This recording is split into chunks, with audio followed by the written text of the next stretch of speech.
Berkaitan dengan judul yaitu pengaruh kebijakan moneter dan kebijakan fiskal terhadap permintaan agregat, maka aku, Fasya, akan menjelaskan tentang kebijakan moneter dan apa saja yang ada dalam kebijakan moneter itu. Yang pertama ada pengertian kebijakan moneter. Nah, kebijakan moneter ini adalah kebijakan yang dilakukan atau dibuat oleh Bank Sentral seperti Bank Indonesia untuk mengatur tingkat suku bunga dan mengatur jumlah uang yang beredar. Terus tujuan dari diadakannya kebijakan moneter ini tuh apa sih? Yang pertama ada 3 ya teman-teman. Yang pertama yang menjaga stabilitas harga, yang kedua adalah mendorong tingkat pertumbuhan ekonomi, yang terakhir menekan angka pengangguran. Nah, dalam kebijakan moneter ini ada hal penting yang dipengaruhi oleh kebijakan moneter, yaitu permintaan agregat.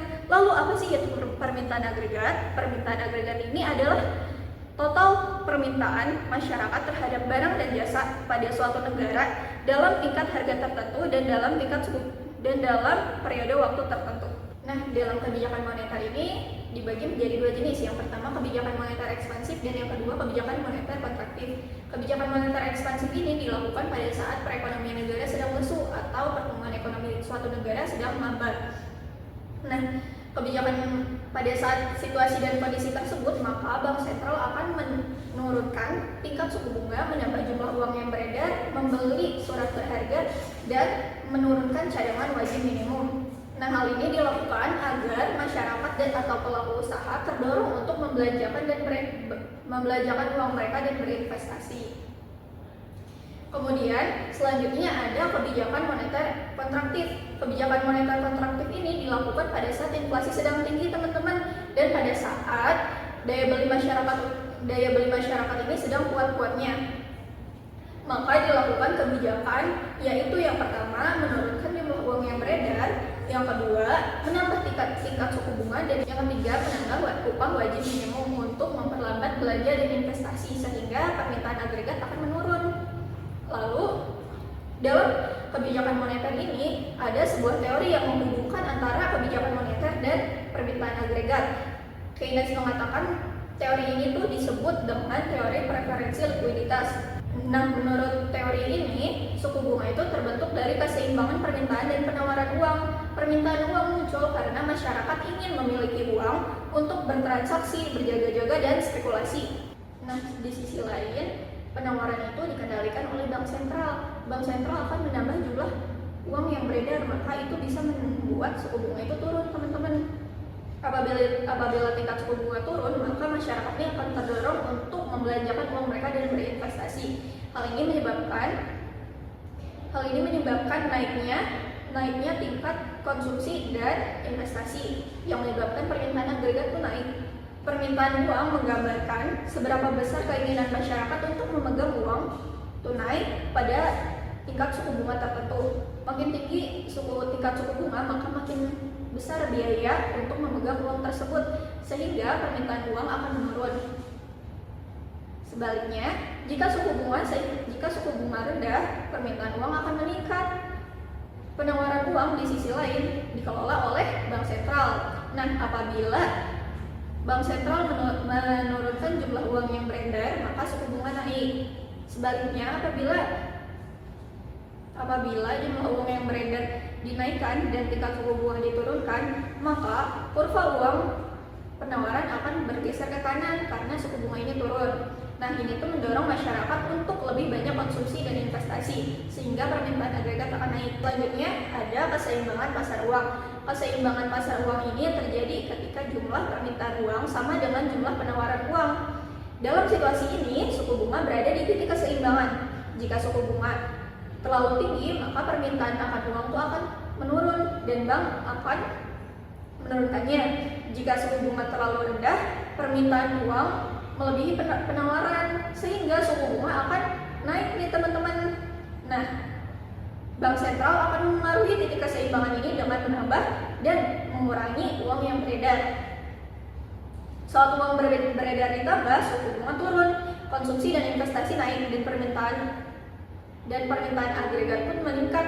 Sebaliknya, jika uang beredar dikurangi, permintaan agregat akan menurun. Nah, mungkin mengenai kebijakan moneter segitu saja yang bisa aku sampaikan. Selanjutnya mengenai kebijakan moneter akan dilanjutkan oleh Ray.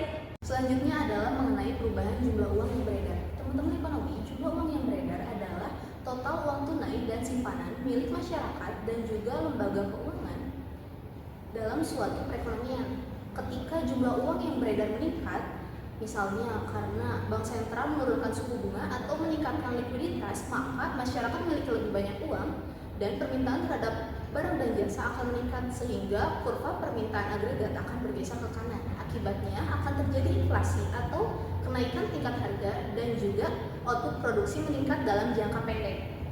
Sebaliknya, ketika jumlah uang beredar dikurangi, maka aktivitas ekonomi akan melambat dan permintaan terhadap barang dan jasa akan menurun.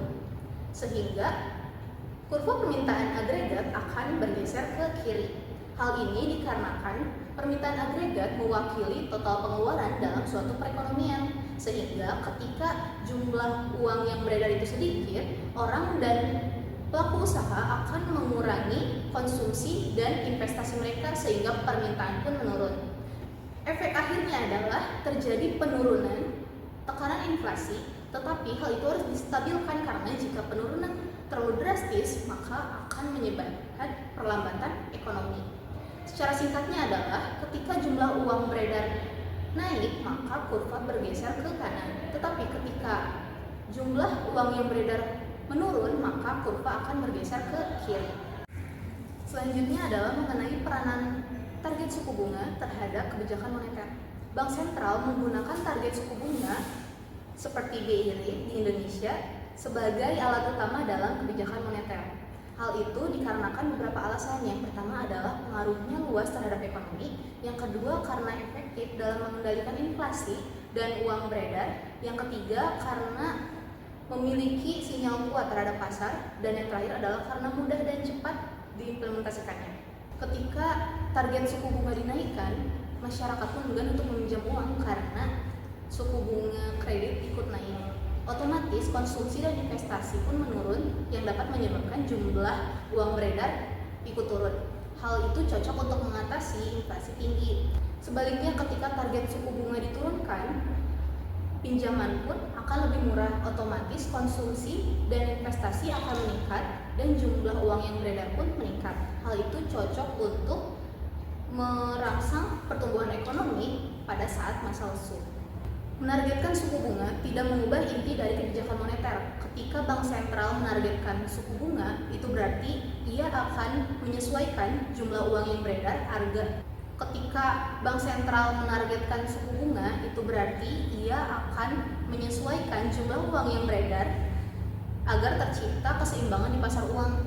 Perubahan kebijakan moneter dilihat sebagai perubahan suku bunga atau jumlah uang yang beredar. Jika ingin menaikkan permintaan agregat, maka suku bunga harus diturunkan dan jumlah uang yang beredar harus ditambah. Sebaliknya, ketika ingin menurunkan permintaan agregat, maka suku bunga harus dinaikkan dan jumlah uang yang beredar harus dikurangi.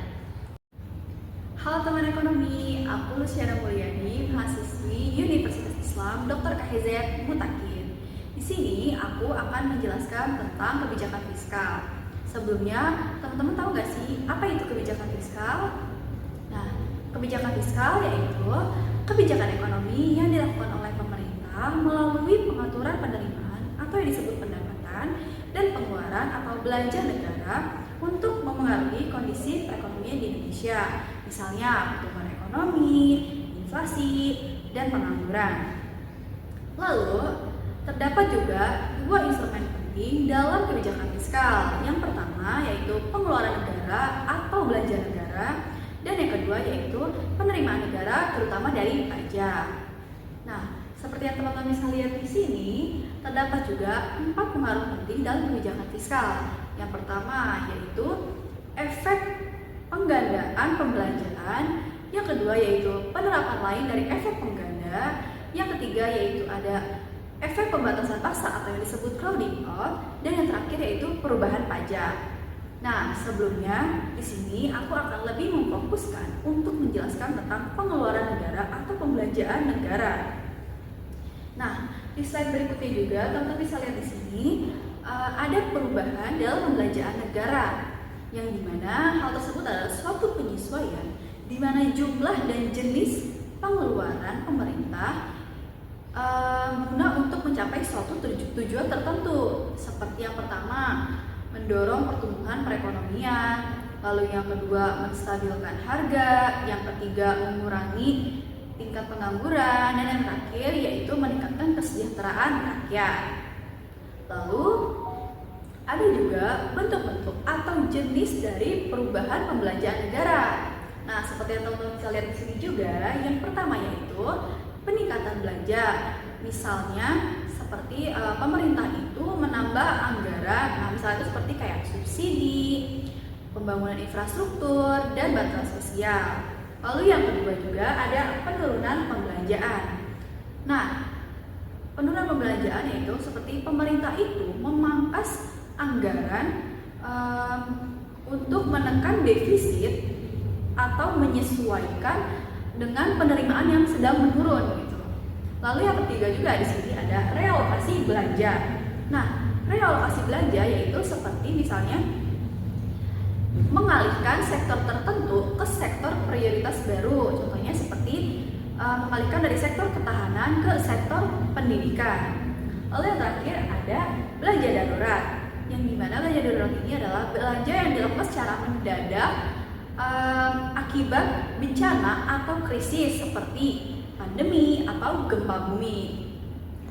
Nah, teman-teman ekonomi, di sini aku akan memberikan contoh kasus nyata yang terjadi di Indonesia, yaitu pandemi COVID-19, yang dimana pandemi tersebut muncul dan melanda Indonesia sejak awal tahun 2020. Nah, hal ini tuh tentunya menyebabkan penurunan aktivitas perekonomian di Indonesia, lalu meningkatnya tingkat pengangguran, dan meningkatnya juga kebutuhan di sektor kesehatan. Oke teman-teman ekonomi, selanjutnya kita akan bahas tentang kebijakan fiskal di Indonesia pada tahun 2020 sampai 2021. Yang pertama yaitu perubahan APBN atau anggaran pendapatan dan belanja negara secara besar-besaran. Nah, defisit diperlebar menjadi 6,9% dari PDB. Nah, hal tersebut melanggar batas defisit 3% yang biasanya dijaga. Lalu belanja negara juga dinaikkan menjadi lebih dari Rp 2.700 triliun. Lalu yang kedua ada program pemulihan ekonomi nasional atau disingkat PEN.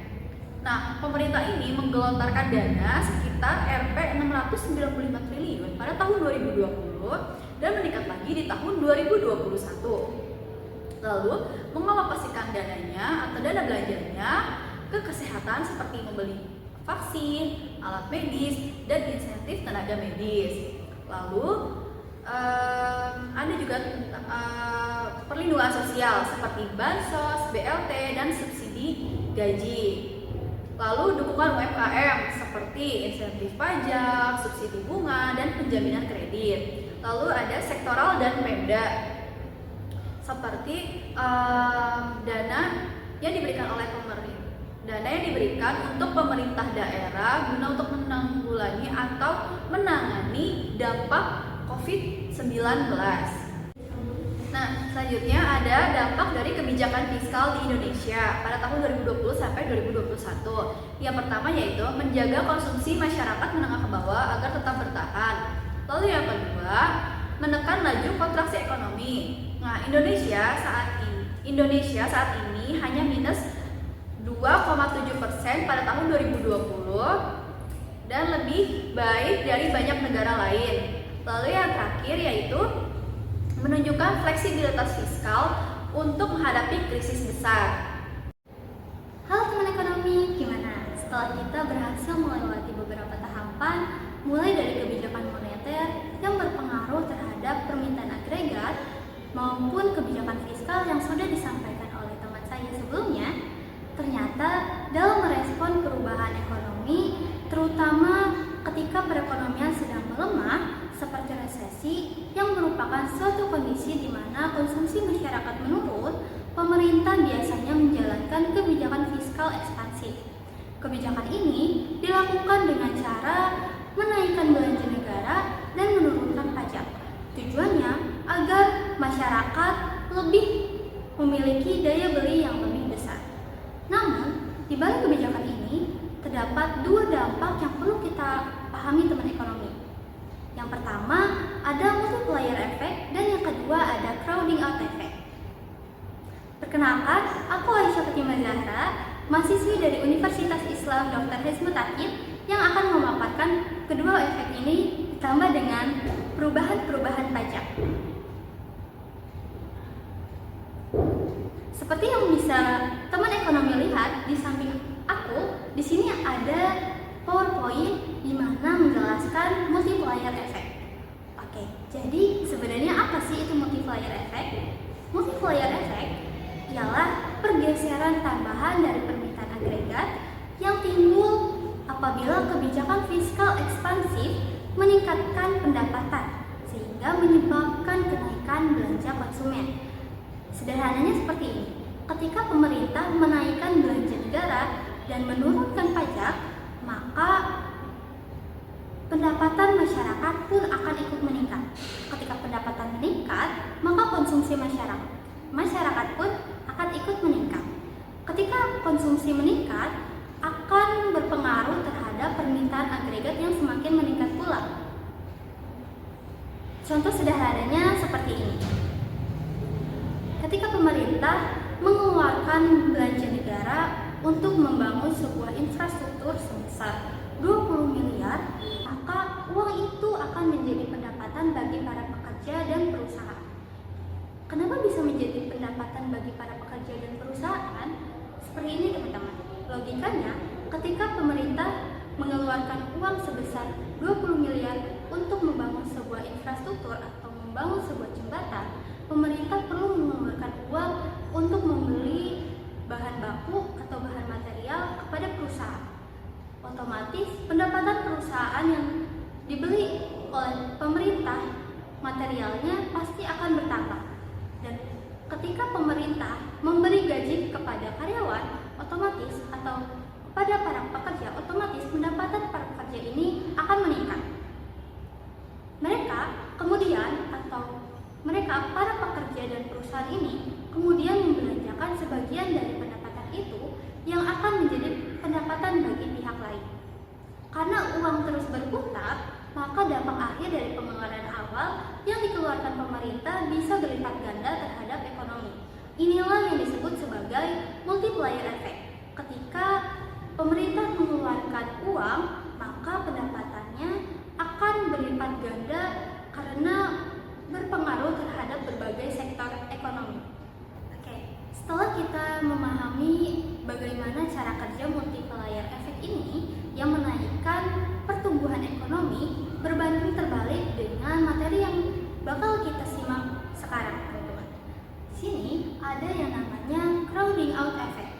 Crowding out effect ini merupakan suatu kondisi ketika permintaan agregat justru mengalami penurunan atau pergeseran ke kiri sebagai dampak lanjutan dari kebijakan fiskal ekspansif, di mana Bank Sentral merespon dengan menaikkan suku bunga dan akibatnya pada penurunan investasi sektor swasta.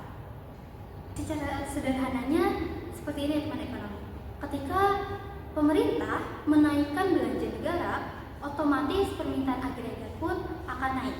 Nah, karena permintaan agregat yang naik, maka akan menimbulkan kenaikan pada inflasi.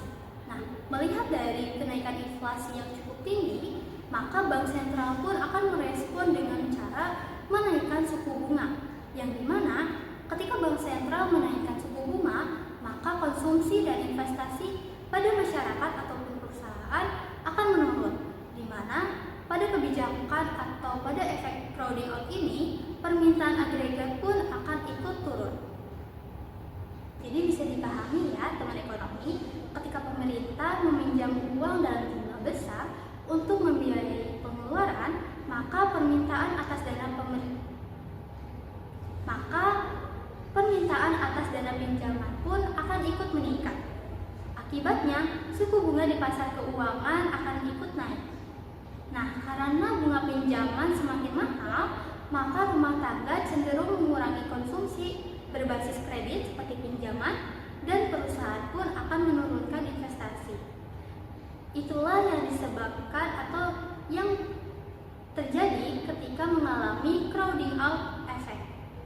Setelah kita memahami bagaimana cara kerja dari multiplier effect yang menaikkan permintaan agregat ataupun meningkatkan pertumbuhan, dilanjut dengan crowding out effect yang dimana menurunkan permintaan agregat sehingga pada kurva permintaan agregat ke kiri, seperti yang bisa teman ekonomi lihat di samping aku, di sini ada perubahan pajak.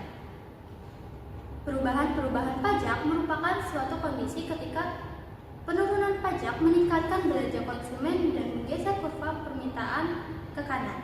Kenaikan pajak menekan belanja konsumen dan menggeser kurva permintaan agregat ke kiri, di mana besarnya pergeseran permintaan agregat yang ditimbulkan oleh perubahan pajak ini dipengaruhi oleh multiplier effect dan crowding out effect.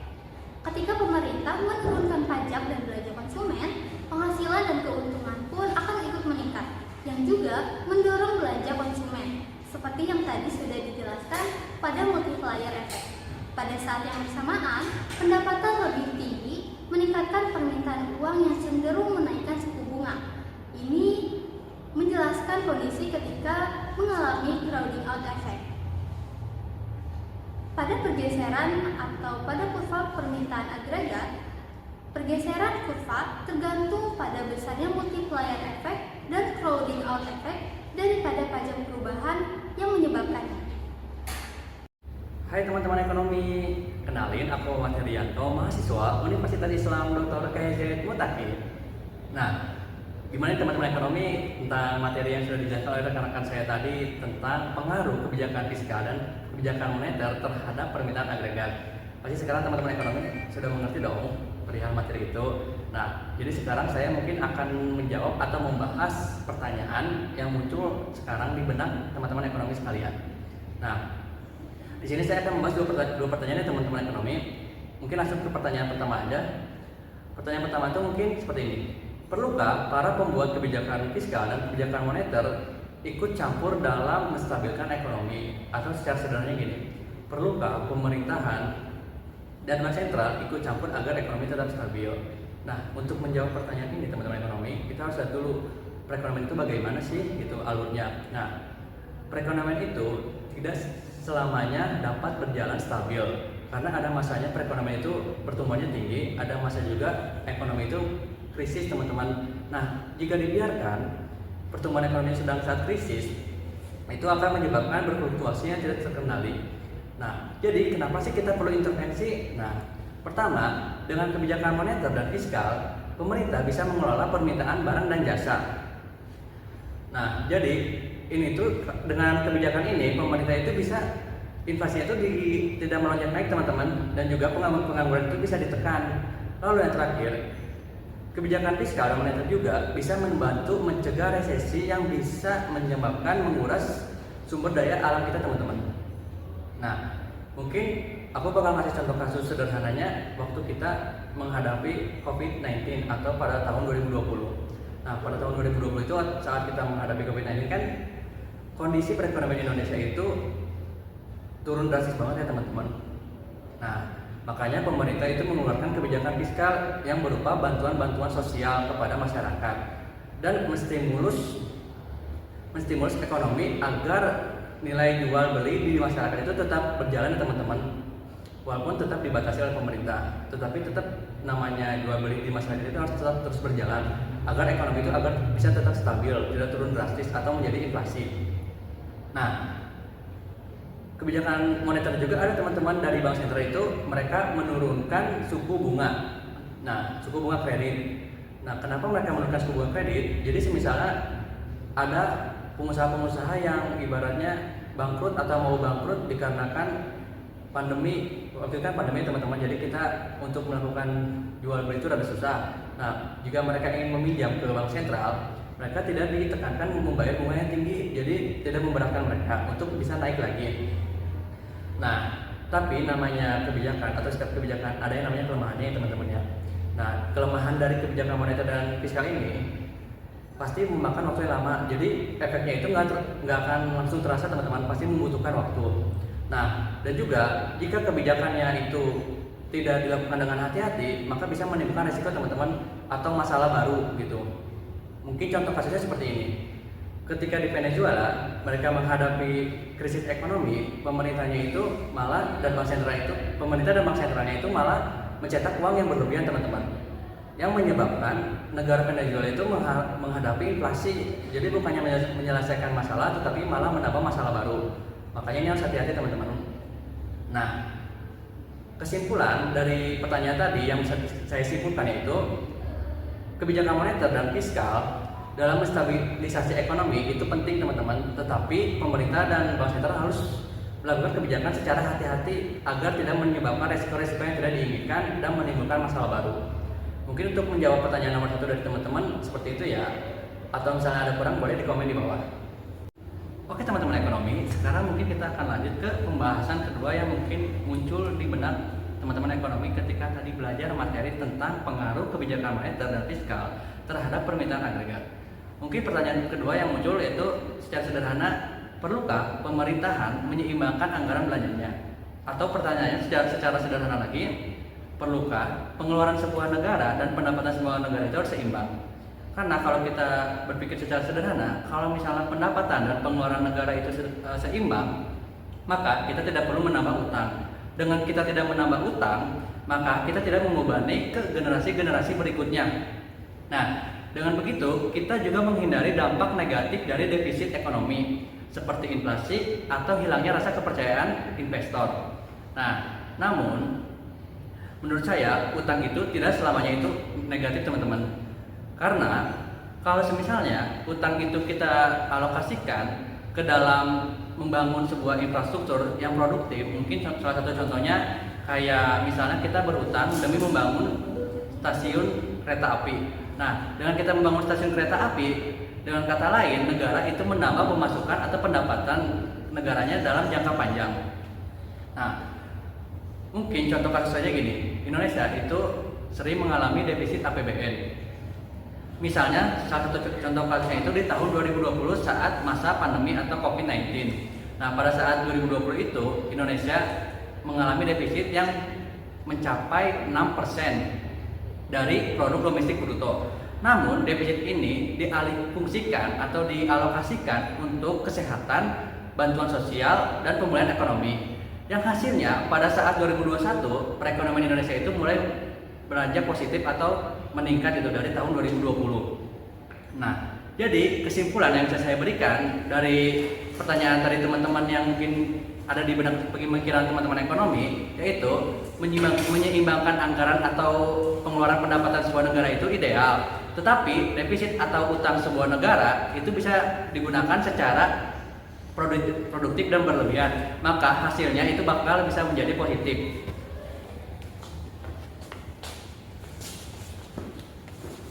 Oke teman-teman, mungkin cukup sekian materi yang dapat kelompok kami sampaikan. Semoga ilmunya bermanfaat bagi teman-teman ekonomi. Bye-bye. Jangan lupa like dan komen. Subscribe. Listen.